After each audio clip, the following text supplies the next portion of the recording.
Mao sini ang ibubulik sa aton eskwelahan to prepare for earthquake sa aton mga estudyante.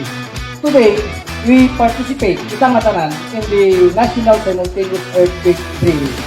And we are reminded of the importance of disaster preparedness.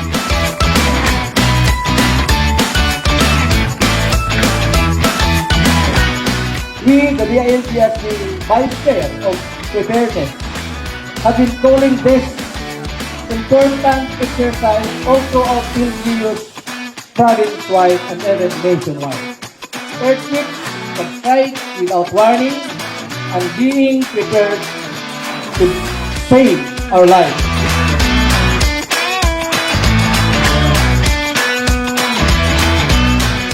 During this na we wish magkaroon ng ganyang klaseng disaster, but it's better to be prepared than to be sorry.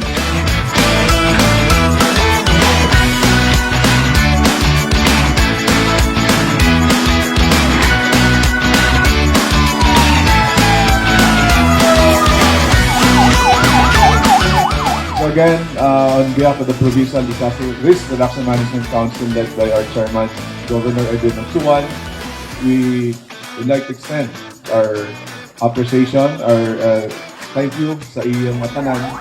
And let's always pray for our personal safety. Lagi natin include sa atong mga pag-ampo. Adlaw mapag-ampuan natin personal safety.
you.